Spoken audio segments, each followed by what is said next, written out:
எல்லாருக்கும் வணக்கம். I'm happy to speak about the Be Good channel, which stands for three wonderful values: gratitude, discovering young talent, and spreading positivity. We must always respect those who came before us and encourage the next generation and choose positive words over negativity. Be Good channel is doing meaningful work in today's world. The Tamil audience has always shown me immense love, and I remain deeply grateful. Through this channel, I am truly happy to share my heartfelt wishes and positive thoughts with all of you. Until next time, be good. God bless. மக்களால் நான், மக்களுக்காகவே நான். அதாவது உங்களால் நான், உங்களுக்காகவே நான்.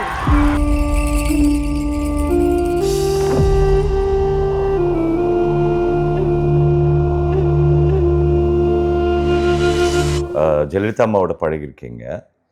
அப்படி என்ன ஃபார்மேஷன் ஏற்பட்டது அவங்களோட நீங்கள் பழகும்போது? உங்களுக்கு பர்சனலி வாட் யூ ஃபெல்ட்? ஆனால் நல்ல வார்த்தை சொன்னீங்க, நம்மளை ஃபார்ம் பண்ணுறதே பர்சன்ஸ் தான் சொன்னீங்க. ஆமாம், இல்லை அவங்கள்ட்ட நான் கற்றுக்கிட்டது நிறைய விஷயம் கற்றுக்கிட்டேன். நட்சத்திர சிம்மராசியனுடைய தோற்றத்துக்கு அந்த பேச்சு வரணும். ஆமாம், சும்மா சவன்னு எல்லாரும் பேசுகிற மாதிரி வந்தானுக்கு வந்தான், போனானுக்கு போனான், இருந்தான்னு பேசாமல் அதில் நான் யார் தெரியுமில்ல அப்படிங்கிற மாதிரியான அந்த வார்த்தை பிரவாகம் இருக்கணும். அதுக்கப்புறம் நான் எழுத அவங்க ரசித்தாங்க. எனது வாழ்வு அர்ப்பணிக்கப்பட்ட தவ வாழ்வு அப்படின்னு நான் எழுதினேன். ரொம்ப ரொம்ப ரசித்தாங்க அதை. அதில் ஏதோ ஒரு இதை ஹைலைட்டாக சொல்லுவாங்க சார் உங்களோட. மக்களால் நான், மக்களுக்காக நான். எனது வாழ்வு அர்ப்பணிக்கப்பட்ட தவ வாழ்வு. எனக்கென்று என்ன இருக்கிறது, உங்களுக்காக நான். அது முதல் முறையாக சொல்லப்படுறதா இல்லை ஆல்ரெடி அப்படி யாராவது சொல்லியிருக்காங்களா சார்? அண்ணா சொன்னார். அதான் அண்ணா சொன்னார், உங்களால் நான், உங்களுக்காக நான். ஓகே அப்படின்னு அண்ணா தான் முதல் முறையாக அதை நீங்கள் அடாப்ட் பண்ணுறீங்க. பேச்சு எழுதும்போது விழுறது அது ரொம்ப ஈர்க்கப்பட்டது அந்த நேரத்தில். அவங்க அதை ரசித்தாங்க. இப்போ ஒரு நல்ல உணவுன்னா ரசிப்போம் இல்லை, ஒரு நல்ல கவிதைன்னா அதை ரசிப்போம் இல்லை. இப்போ கண்ணதாசன் பாட்டுன்னா அதை உட்காந்து கேட்குறோம் இல்லை சார். இப்போ எங்கள் கலை உலகில் கூட நடிகர் திலகம் இருந்தாலும் அவருக்கு அந்த வேஷங்கள் கொடுக்கப்பட்டால் தான் நடிக்க முடியும். ஆமாம் ஆமாம், இல்லைன்னா அந்த வசனங்கள் அதை வேஷங்கள் கொடுக்கப்பட்டா நடிக்கிறது மட்டும் இல்லைங்க, அந்த வேஷம் கொடுத்துட்டா அவர் அதை எப்படி என்ஜாய் பண்ணுறாருங்கிறத அவர் முகத்தில் பார்க்கலாம். அந்த மதன மாளிகையில் அப்படி நிற்க போது அவர் அது சினிமாவாக அதை நினைக்கல.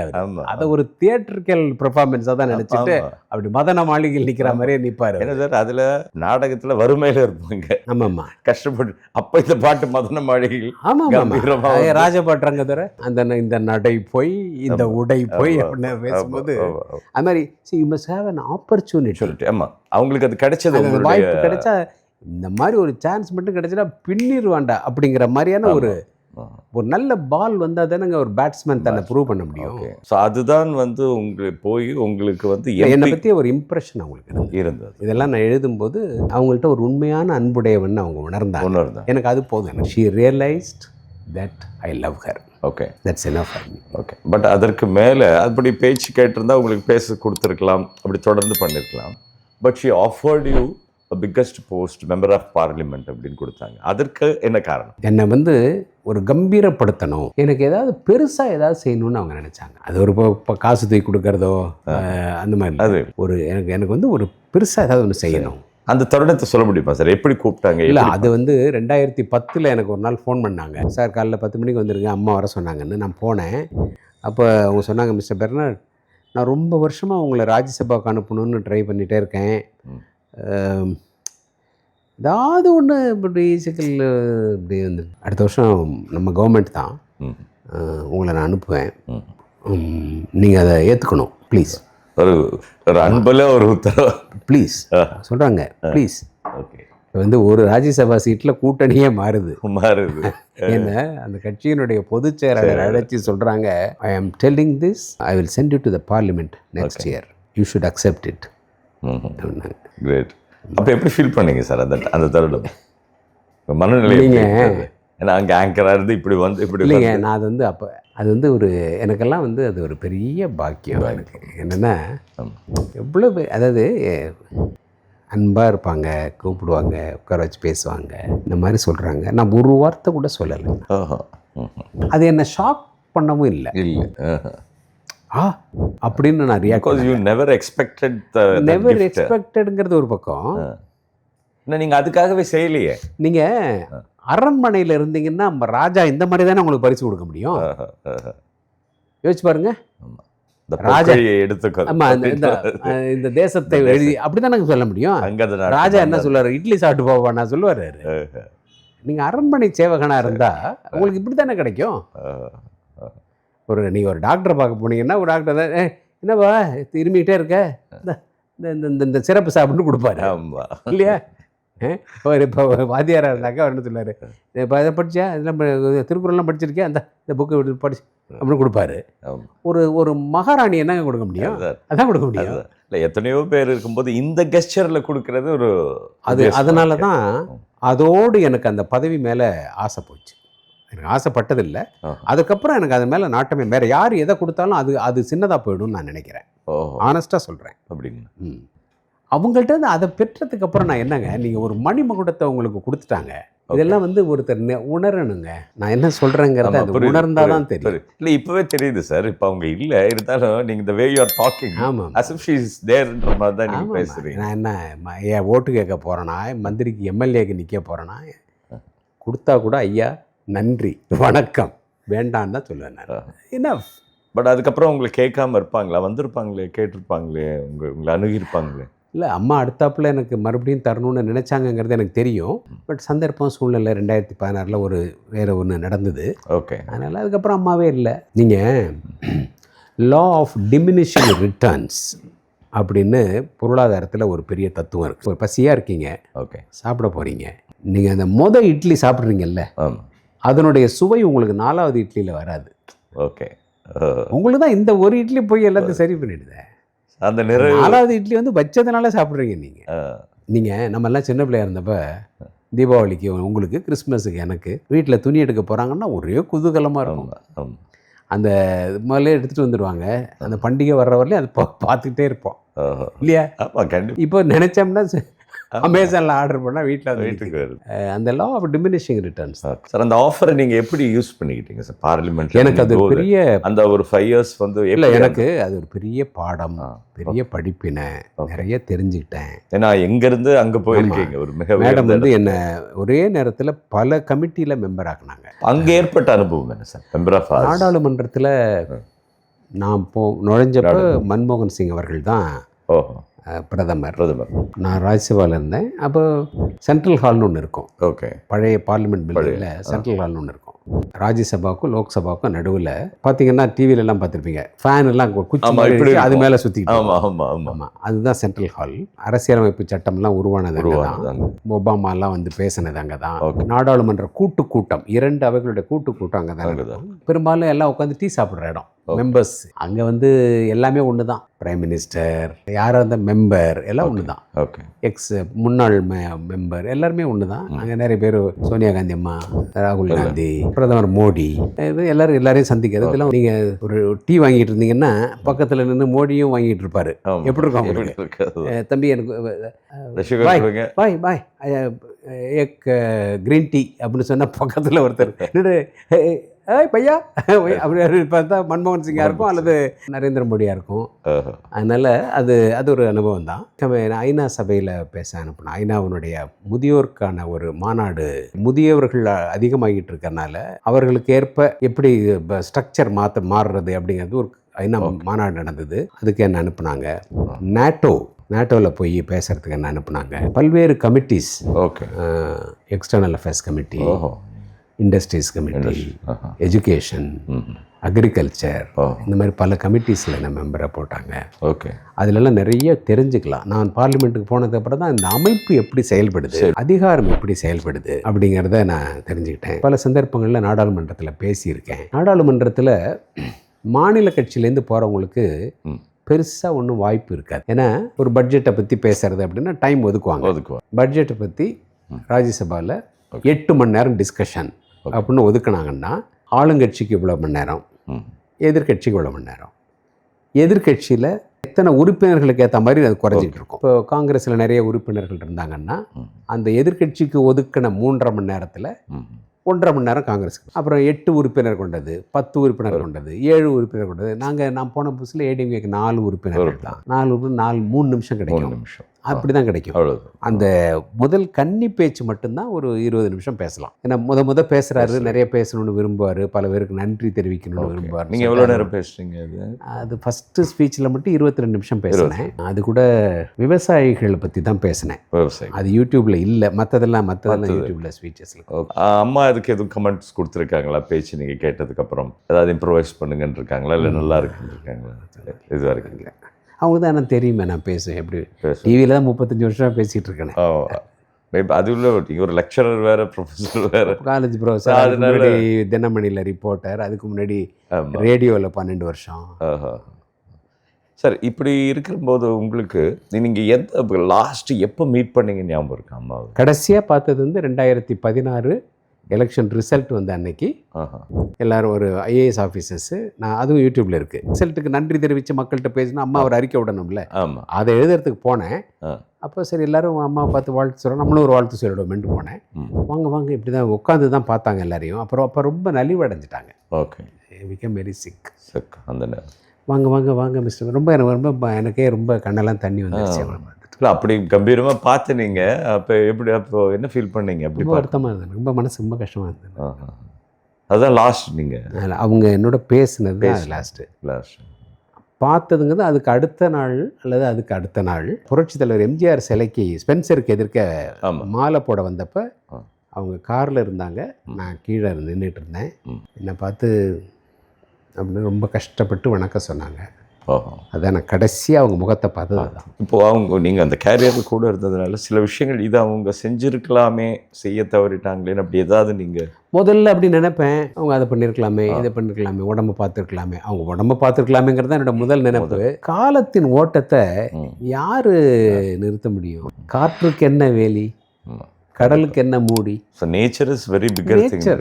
நேச்சர் எல்லாரோட நேச்சர் ரொம்ப மிகப்பெரிய. ஆமாம்மா, அது நீங்கள் எந்த கோர்ஸ் ஆஃப் நேச்சரை நீங்கள் என்ன தடுத்து நிறுத்த முடியும்? ஸோ இன்னைக்கு ரவி பெர்னாட் சார் அமைதியாக இருப்பதற்கு காரணமும் அந்த நேச்சர் தானே. நான் வந்து ஒரு மிஷனோட வாழ்க்கையை ஆரம்பித்தேன். அது மிஷன் இன் த சென்ஸ் என்னென்னது செய்யணும்னு எனக்கு ஒன்று இருந்தது, என்னுடைய கடமைகள் சில இருந்தது. ஒரு குடும்பத்தினுடைய மூத்த மகனா, திடீர்னு தகப்பனை இழந்த ஒரு மகனா, அப்புறம் ஒரு தந்தையா, சகோதரனா, ஓகே, எனக்கு சில கடமைகள் இருந்தது. ஒரு மிஷன், புரியுதுல உங்களுக்கு? அந்த மிஷனுக்காகத்தான் ஒரு வேலையில் போய் உட்காந்து நான் எதுக்கு சின்ன எக்ஸ்ட்ரா வேலைகள்லாம் செய்யணும்? யோசிச்சு பாருங்க. அதுவே பெரிய சம்பளம், பெரிய வாழ்க்கை, லைஃப் செட்டில்டு.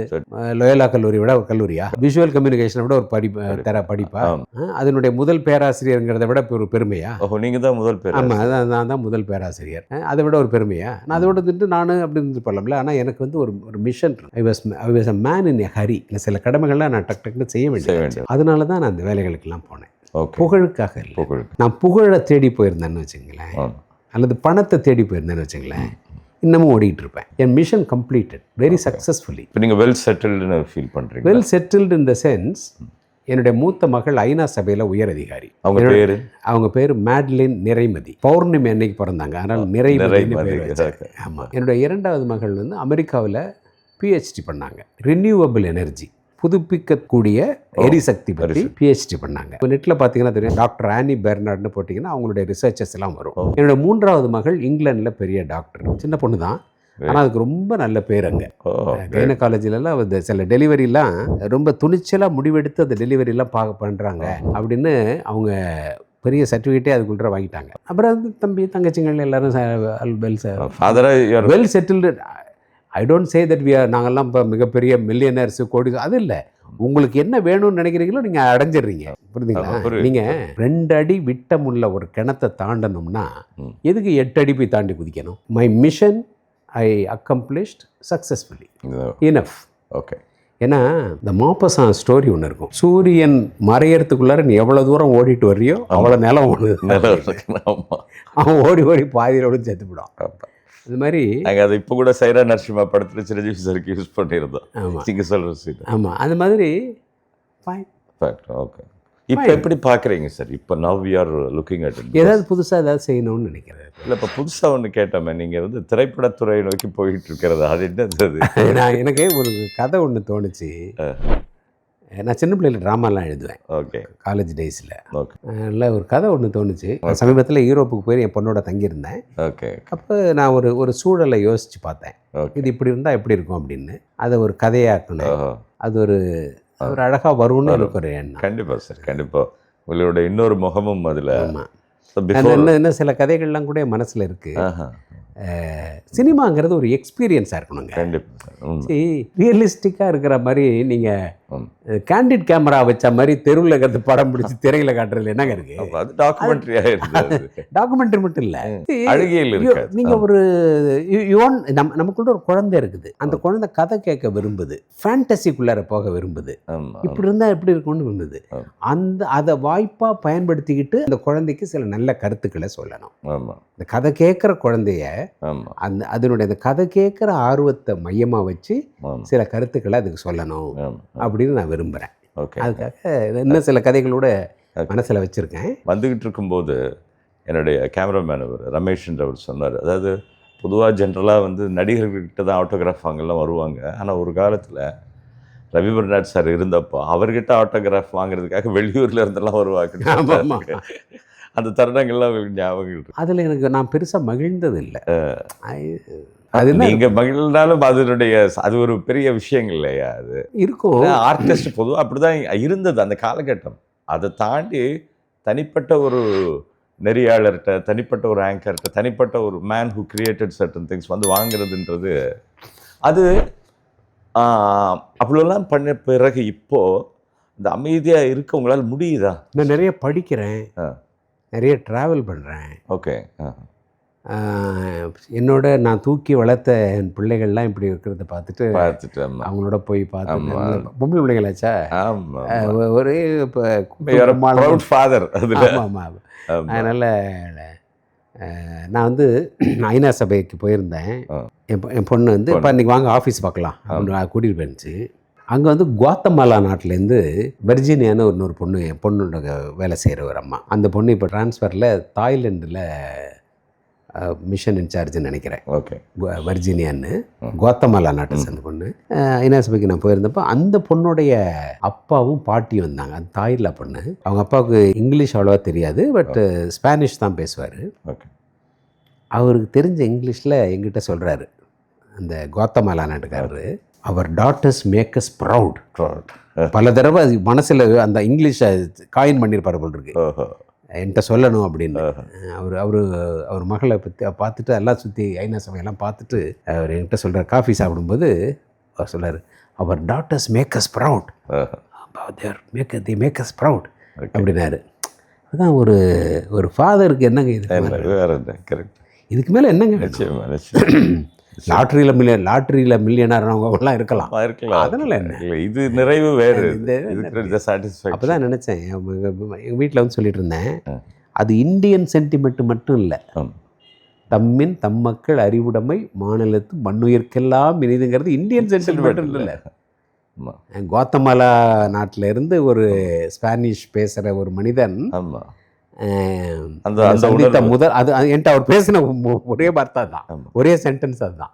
அது மாதிரி அதனால தானே சார் அதை உலக பொதுமுறை இங்கே மட்டும் சொல்லலாம். ஆமாம் ஆமாம், உலக நீங்கள் சொன்ன அவ்வளோ மானுடத்தினுடைய உணர்வு அது. அதனால் ஃபைன். ஆமாம். இதை பணங்கண்ணா தர்றேன்னு சொன்னால் என் பிள்ளைங்க சொன்னாங்க, எதுக்குப்பா? வேணாப்பா, கூச்சப்படுவாங்க எங்கிட்ட பணம் வாங்குறதுக்கு. எதுக்குப்பா? நாங்கள் நல்லா சம்பாதிக்கிறோம்ப்பா, நல்லா இருக்கும்ப்பா, நீங்கள் என்ஜாய் பண்ணுங்கப்பா, நீங்கள் போங்கப்பா, ஃபஸ்ட் கிளாஸில் வாங்கப்பா, பிஸ்னஸ் கிளாஸில் வாங்கப்பா, என்னப்பா அப்படிம்பாங்க. அந்த மாதிரி சார் இது ஒரு கொடுப்பனை இருக்கணும் சார். ஏன்னா லேட்டர் லைஃப்பில் நிறைய பேருக்கு இது கிடைக்கல. பிகினிங்கில் நல்லா இருந்திருப்பாங்க, லேட்டர் லைஃப் வரும்போது ஏதோ ஒரு சஃபர் போகும். பட் அந்த நிறைவு இருக்குன்றது ரொம்ப நல்ல விஷயம் சார். பிஃபோர் வி கன்க்ளூட், இது நிறைய இருக்குது, but when you are now you are in conclusion, நீங்கள் இருந்து பார்த்த ஒரு மிகப்பெரிய கட்சி அந்த அம்மா பார்த்தீங்க, இப்போ பார்க்குறீங்க, இப்போவும் பார்க்குறீங்க. இப்போ உங்களோட பார்வையில் நீங்கள் ஏதாவது சொல்லணும்னு நினைக்கிறீங்களா? It's not comment or anything. You have any feeling to say about this? எனக்கு ஒரு ஆழ்மன உணர்வு இருக்குது. நான் உணர்வு பூர்வமாக அதை நம்புறேன். நீங்கள் எம்ஜிஆர்னு சொல்லி அரசியலுக்கு வந்த யாரும் வீணாக போகல. அவரை நம்பி வந்தவங்க யாரும் ஒன்றும் இல்லாமல் போகலை. 77 எம்ஜிஆர் ஆட்சிக்கு வந்ததுக்கப்புறம் அரசியலுக்கு வந்தவங்க தான் இன்றைக்கி எல்லா கட்சியிலையும் இருக்காங்க. எல்லா கட்சியிலையும் அவங்க தான் இருக்காங்க. அவர் இருக்கும்போதாவது அவரை எதிர்த்து பேச, அவரை விமர்சிச்சுட்டு மேடையில் பேச முடிஞ்சுது. இப்போ பேச மாட்டாங்க. எம்ஜிஆருங்கிற அந்த ஆரா தமிழக அரசியலை ஆக்கிரமிச்சிருக்கிறதா நான் நினைக்கிறேன். அதனால் அவருடைய இயக்கம் அழிஞ்சிடாது. அவர் நல்ல மனுஷன். he was a great man who loved people. ஏங்க நான் சொல்கிறேன், உலகத்தில் எந்த மனுஷனாவது எவ்வளோ பெரிய கோடீஸ்வரனாக இருக்கட்டுமே, வரி கட்டுவான் பல ஆயிரம் கோடி, கவர்மெண்ட் மற்ற டேரிஃப் கட்டுவான், டேக்ஸ் கட்டுவான், ஒரு என்டோமெண்ட் கிரியேட் பண்ணுவான், ராக்ஃபெல்லர் ஃபவுண்டேஷன் கிரியேட் பண்ணுவான், சில பேர் டாக்ஸ் இவேஷனுக்காக சில தர்மங்கள் பண்ணுவாங்க. எந்த மனுஷனாவது தான் சம்பாதிச்ச கடைசி பைசா வரலையும் ஏழைகளுக்கு தான் கொடுக்கணும் அப்படின்னு எழுதி வச்சுட்டு போவானா? யோசிச்சு பாருங்க. சொந்தம் இருக்கு, பந்தம் இருக்கு, எல்லாமே இருக்கு, எல்லாம் எழுதி வச்சுட்டார். உண்மை அது. கடைசி பைசா வரலையும். ஆமாம், எல்லாமே இருக்கிற வரலையும் நீங்கள்லாம் சாப்பிடுங்க, அதுக்கப்புறம் இந்த சொத்தெல்லாம் ஏழைகளுக்கு போகணும்னா, இது இப்படிப்பட்ட எழுதக்கூடிய மனசுடைய மனுஷன் எவ்வளோ பெரிய ஆளாக இருக்கணும், அவன் எவ்வளோ மகா புருஷனாக இருக்கணும். ஓகே, யோசிச்சு பாருங்க. அதனால நல்லவர் லட்சியம் வெல்வது நிச்சயம். அவர் இறந்து போய் 40 வருஷம் ஆகும். ஒன்று இல்லை, அடுத்த வருஷம் வந்து 40 வருஷம். 40 வருடமாக அவரை பார்த்தே இராத தலைமுறையெல்லாம் இன்றைக்கி அவரை பற்றி ரீல்ஸ் போடுதே.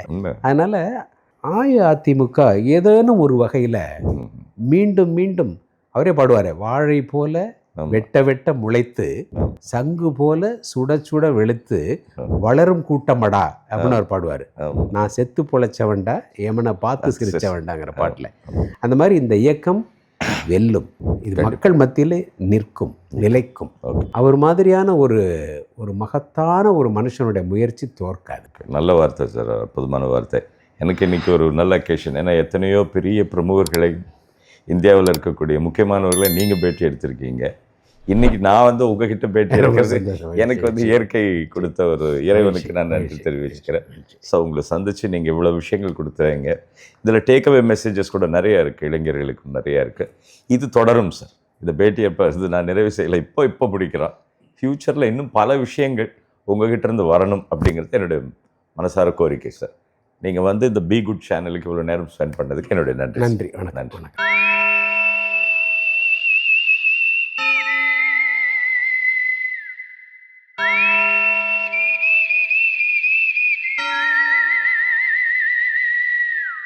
இந்த பி குட் சேனலில் நல்ல விஷயம்ன்றதுனால நீ எல்லாருக்கும் போய் சேர்ற மாதிரி நல்ல எல்லாருக்கும் ஷேர் பண்ணணும்னு உங்களை பணியும்போது கேட்டுக்கொள்கிறேன்.